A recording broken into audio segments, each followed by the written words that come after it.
Chiklaba ahingi matamni misik miracle dadraba hanna yenglubada kanasu uramde ngathaduna famliba upambi du natana pari akoiba adubu munna yenglam nongpol thakta thokliba ingna ngaliba thazamagi manganbu yengjaramlaga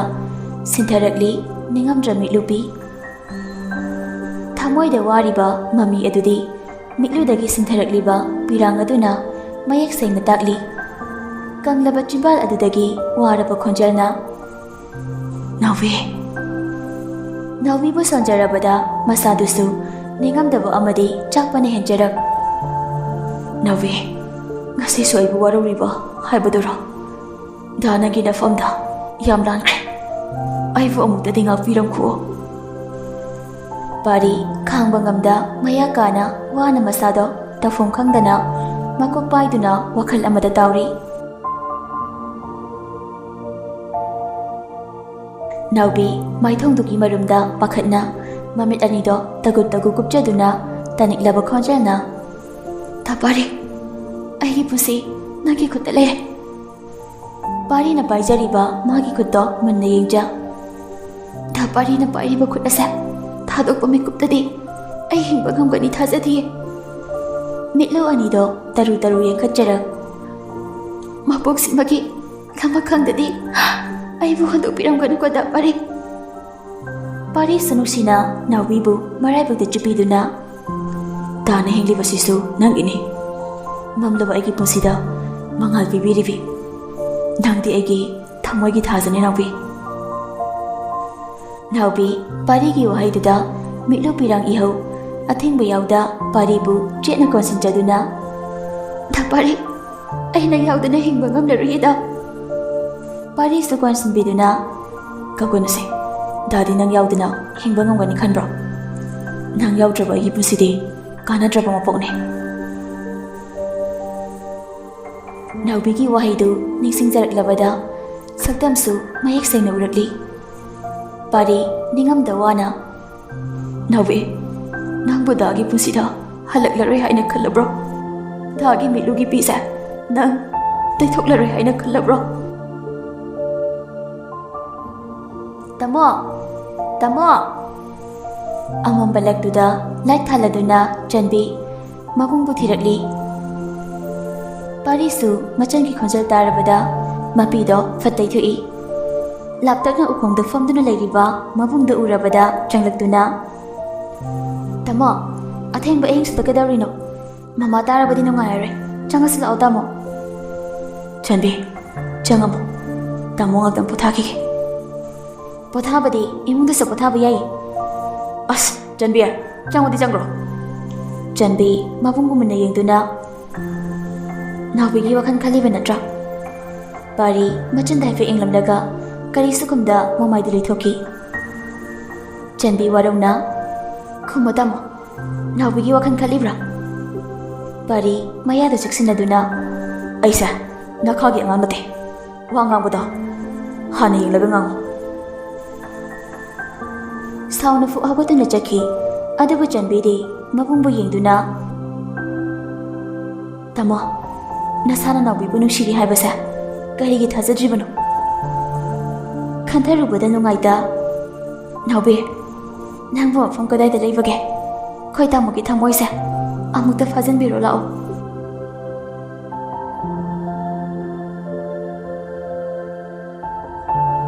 Nongaladuna yaibi Machabu hogdopo changlakli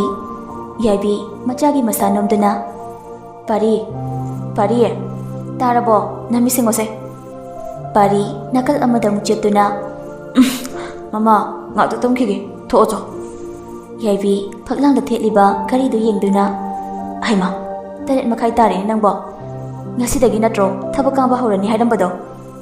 Pari hakang wawa chanduna yanglen thek-thekduna hogulei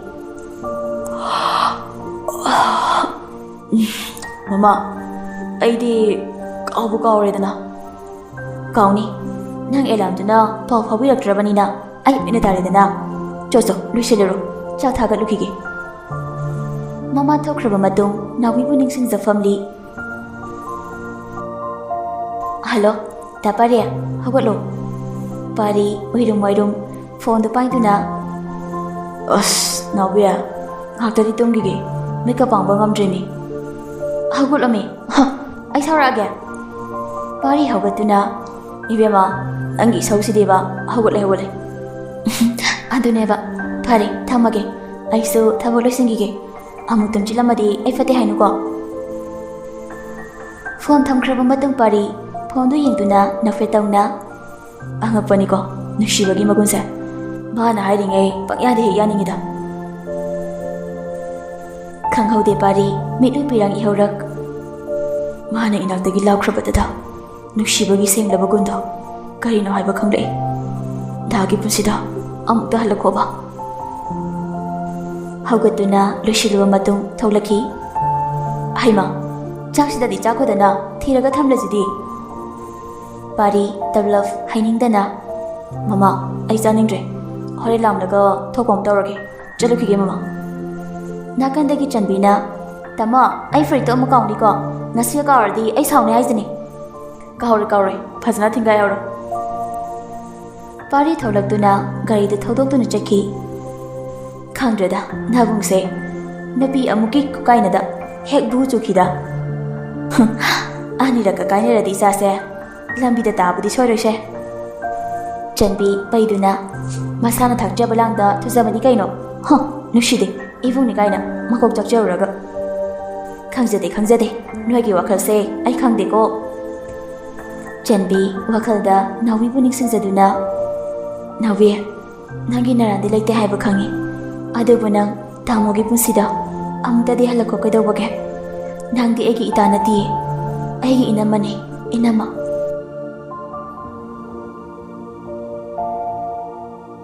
Paris to bank tagi halakduna bazar da haigalai nupi gi dress yonfam da changlakduna isa nupi gi fruit am da yingi dukan famli bumi do nufe tawna nacha nupi gi ro sai gi ro pari usitana makata darso am da khange fruit to pai duna tholakpada mang da nupi ama landunu chakhi bada ubada masada sai lauki hojiki dubu masada jingnaba amaga loinana nupi dugi maikai tamna khonglei thuna laki hojiki dubu novi natrane khodom chakre maikai mari makta maili duna yengjari uraktrabada wakhalna oiramni khanduna onthokduna chakhi parina mailei duna chakraba matung naubi mailei thoraktuna pari butung oinana yengli wakhaldadi chinnaba pokduna yenglingai nakandagi navya kedaroge kishtaudida halazira nangai leninglige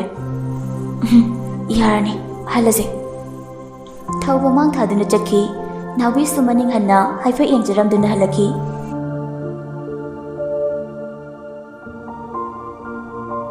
namidangi matamni jiba panba khudingmak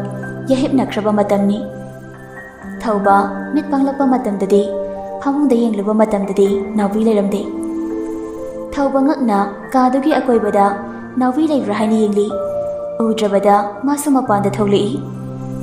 inglaba thazamagi manganbu yengjaduna pothajaribi nawi mitlu anidi pirangtana thumatli thapare nangbu karam pali bage ai da bu uninge haibiyo aigi iral karino haibiyo iral da batang lamlaba ngasi aigi pise kalamba suyaye haibiyo aigi iral karino Naubi mapi da fatai thautuna tungon jarak da thauba tumdriba thauba Naubi manakta changlakduna kadana layamdabududa tholopani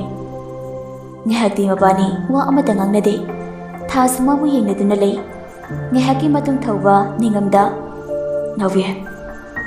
thasmabu yengjabadi lepjada tablakna ngasidi ai nangoda wamta hangi thauba da yengjarak tablakna kaibuna da thauba Naubi da munni yengduna nanga sumaina kayam kuina lekhige habino Naubi khumbadi ngamda mamai leithokduna khangli hojikti nangi hakjangda thawai ama loinaduna lei haibasa kawanu nangi khandrabasu ichadagi khalo naubi ningamda thawbada yenglakli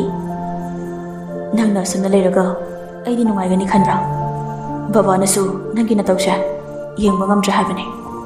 wakhalda kitasu khantaba tamo nangna damna leiraga ichadadi hayeng kari oirakani naubi adama karisu khumde nupi oibina khoidi madam sida wakal nungaina legadabani nangna khanma khudima angangduda soidina chingsingadoribani da thauba ai mama baba bu yam uninge thaubasu wahida tabada nungaijade naubi mapukto yengjaduna ai fikba masika ai mama uninge da thauba baba mama na macha aibu kaida unugda ngapi bangam la raitra naubi gi mataududa nungaitana male masida macha gi asoibada ngapi bangam daba mama pa kana bulebage sawbagi nge hangamjabani isasina taibang pharoklaba matam yeng mama baba na soidana nangbuna lakshin bibala kani karigamba mama baba na ibu ngapiraba makeup tada aigi nungai jaba haibado aigani karigi ngapidani thengilo se tapna khutapiro naubi khutta sambiduna imungda pusilaklaba matung phamung thakta tamthahanki ngehaki matung ningai da tumliba naubibu thawai tani jaduna lei naubi nangna kapa dayeng bangamdi karigino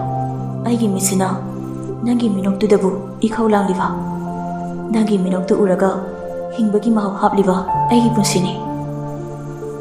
marai bakta nanbiramduna thaijuktu singkhatpiramlaga masu atopa phamung amada tumki nongaladuna gulaf khabardu paiduna khaudenduna changlakli naubi se silakshilo laune thaupa tholakduna baba kaino hainine lambida yolami imogini pusinbiro chok thauba khaudu paiduna nafe tawna angakpani paibumo nasagi su nongmutadi kainom leira udana aigase pungkaw kawkhibagi fibamni langnu taningde hojikti imogi ngakta ngairabani nangjiwa pamlaga yinawdu yetlodana ha hoi yaradi nahana yetlamani namau nupigi mahut masu wadanaba kayade kaiba khangdribanone mamayase hawdong olabanina makupagi khonjel tarabada cha paiduna thoglei baba cha gulab cha du paiduna ifadi sagase pungphai fagalida imau leibusidi khoi pokhai doraba kaino jahabudi lepte gulab makut o masawo chana chanaba haura haura ngak thonglabadi chaba tabani dana ngai khonawi nangna sa kaishu thaidok patawde ko kaishu tawdi baba khangdeda miro naga leitabane nachan natraga namadu janga leicharamlabadi imause wazaram leidabane naubi mama bu nisingzaduna nungaijade adebu kaisu khalun imokside ipa leibuside ipa kali ado nang thaba inkhangadi tawruno napuraiba leiri cheksaluko tawzari thengle aisu chak thagat firamlage da ai thongagi yani yadi thongalu yani mana da thonglakli bafana haidrasu aina namdana thongdo loire ngakning khrapone khau paiduna saksangda sangki nabi su sangge tawbaga gulabna nabi amuta ngaiko kei hagi baba imaubo kari pendaba leibage nangna amumuk ungduna leibado baba nungaitine isagi nungaitabado ifada hayo ipagidi isa ningol yawbusu nate nangna ipagidi isa suni imausu maduda natana yumsig yum leimani babaga dagana asuk nungaina thambiriba aibu kari nungaitaba leigadabano baba ai mamaga babaga da ningsinglaga nungaitabane atay atopa nungaitaba leizadi baba karisu khanganuse makoisu miyoibani thamoi pali nangbu he pokjariba ima babani ꯅꯣꯡꯃꯗꯤ ꯁꯣꯏꯗꯅ ꯅꯪꯒꯤ ꯃꯥꯡꯗ ꯂꯦꯞꯂꯒꯗꯕꯅꯤ. ꯐꯔꯦ ꯐꯔꯦ, ꯆꯪꯉꯣ, ꯄꯣꯊꯥꯖꯔꯨꯔꯣ.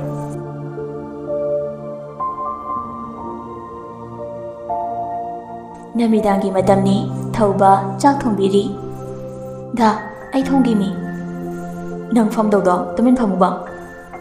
ꯗꯥ, ꯋꯥ ꯑꯝꯇ ꯍꯥꯏꯒꯦꯕ. ꯀꯩꯗꯧꯔꯦ? ꯃꯃꯥ ꯌꯥꯝ ꯎꯅꯤꯡꯉꯦ. ꯂꯣꯠꯅ ꯑꯣꯏꯔꯕꯁꯨ ꯃꯃꯥꯗꯣ ꯑꯃꯨꯛꯇ ꯊꯦꯡꯅꯖꯒꯦ. ꯊꯧꯕ ꯉꯥꯏꯍꯥꯛ ꯇꯨꯃꯤꯟ ꯂꯩꯔꯝꯂꯒ ꯃꯤꯠꯆꯤ ꯊꯥꯡꯒꯠꯇꯨꯅ ꯍꯌꯦꯡꯗꯤ ꯁꯟꯗꯦꯒ ꯑꯣꯏꯔꯦ, ꯉꯟꯇꯥ ꯍꯦꯛꯇ ꯂꯨꯝꯃꯨꯔꯁꯦ. ꯑꯃꯨꯛꯇꯪ ꯑꯣꯏꯁꯨ ꯊꯣꯛꯆꯔꯛꯅꯤ. ꯗꯥ, ꯅꯪꯁꯦ ꯄꯨꯛꯇꯤ ꯐꯩꯅꯦ. ꯊꯧꯕ ꯃꯕꯨꯛꯇ ꯄꯥꯏꯗꯨꯅ ꯐꯩꯗꯦ ꯐꯩꯗꯦ, ꯆꯨꯝꯅ ꯄꯥꯜꯂꯤꯁꯤꯕꯨ. ꯅꯥꯎꯕꯤ ꯅꯐꯦ ꯇꯧꯅ ꯌꯦꯡꯖꯔꯤ. ꯕꯕꯥ ꯀꯧꯔꯛꯎ, ꯆꯥꯛꯁꯦ ꯆꯥꯔꯁꯤ.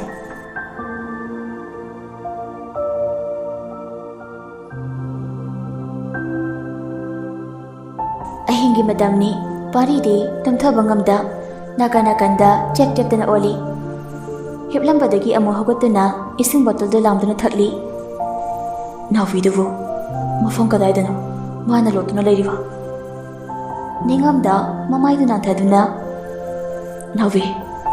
ꯗꯥ ꯅꯪꯕꯨ ꯃꯐꯝ ꯀꯗꯥꯏꯗ ꯊꯤꯌꯨ ꯍꯥꯏꯕꯅꯣ? ꯗꯥ ꯅꯪꯕꯨ ꯊꯤꯕ ꯐꯪꯗ꯭ꯔꯦ. ꯊꯥꯏꯅ ꯃꯈꯣꯏ ꯑꯅꯤ ꯎꯅꯖꯈꯤꯕꯁꯤꯡꯗꯣ ꯅꯤꯡꯁꯤꯡꯂꯒ ꯍꯤꯞꯊꯩ. ꯀꯔꯤꯒꯤꯅꯣ ꯂꯩꯇ꯭ꯔꯦ ꯈꯪꯂꯕ ꯃꯐꯝ ꯑꯗꯨꯗ ꯍꯦꯟꯅ ꯍꯦꯟꯅ ꯆꯠꯇꯨꯅ ꯃꯥꯕꯨ ꯎꯅꯤꯡꯂꯤꯕ? ꯑꯩꯕꯨ ꯈꯨꯟꯗꯨꯗ ꯆꯠꯂꯨꯁꯤꯔꯥ?